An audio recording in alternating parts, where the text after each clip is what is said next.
नमस्कार, स्वागत है आपका law and the spiritual secrets में और मैं हूं आपके साथ शिप्रा। दोस्तों, आज की वीडियो में मैं आपको बताने वाली हूं कि माँ गायत्री का उत्पत्ति कैसे हुई थी, उनका अवतरण कैसे हुआ था। इस बारे में आज मैं आपको बताने वाली हूं। जो पौराणिक कथा है उसके अनुसार एक बार पुष्कर जी में यज्ञ चल रहा था। उस यज्ञ में सारे देवी देवता बैठे हुए थे, ब्राह्मण मौजूद थे, साथ ही साथ ब्रह्मा जी भी उस यज्ञ में मौजूद थे।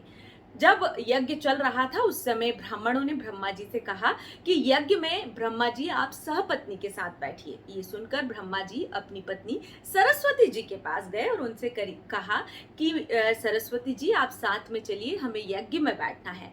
ये सुनकर सरस्वती जी ने ब्रह्मा जी से कहा कि बस आप चलिए, मैं थोड़ी ही देर में वहां पर आती हूँ। ये सुनकर ब्रह्मा जी वापस यज्ञ में चले गए। वहां मौजूद ब्राह्मणों ने जब ब्रह्मा जी को देखा और कहा, अरे ब्रह्मा जी आप ये क्या कर रहे हैं?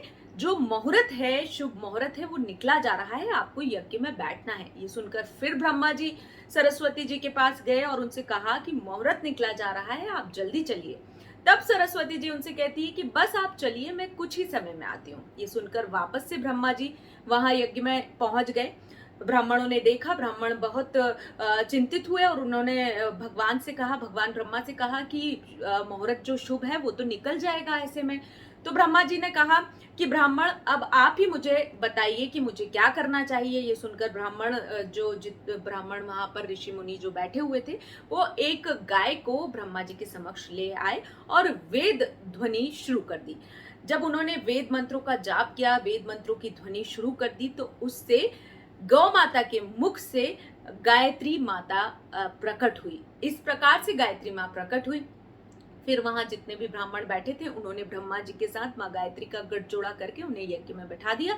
इतने में ही सरस्वती जी उस यज्ञ स्थल पर आ गई और ये देखकर क्रोधित हो गई और ब्रह्मा जी को श्राप दिया कि आपका कहीं भी धरती पर मंदिर नहीं होगा, सिर्फ पुष्कर जी के अलावा।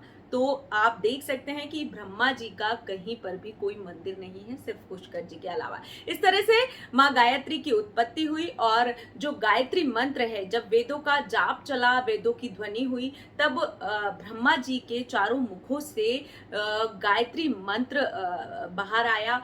जिस प्रकार से जो भागीरथ हैं उन्होंने गंगा को लाने के लिए कड़ा तप किया था, कड़ी तपस्या की थी, उसी प्रकार से गायत्री मंत्र को धरती पर लाने, जन जन तक पहुंचाने के लिए विश्वामित्र ने भी कड़ी तप किया, कड़ी तपस्या की। उस प्रकार जब गायत्री मंत्र जन जन तक पहुंच सका। माँ गायत्री जो है वेद माता भी कही जाती है, देव माता भी इन्हें कहा जाता है, क्योंकि सभी देवी देवता की पूजनी है। ब्रह्मा विष्णु महेश इनकी पूजा करते हैं। साथ ही साथ इन्हें ज्ञान माता भी कहा जाता है, क्योंकि ज्ञान की दात्री है गायत्री माता।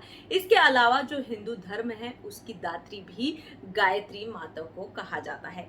तो दोस्तों, आज की वीडियो में मैंने आपको बताया कि किस तरह से माँ गायत्री की उत्पत्ति हुई, उनका अवतरण हुआ। उम्मीद करती हूँ कि ये वीडियो आपको पसंद आई होगी। वीडियो पसंद आई तो वीडियो को लाइक करें, साथ साथ चैनल को सब्सक्राइब करना ना भूलें। फिलहाल के लिए दीजिए मुझे इजाजत। नमस्कार।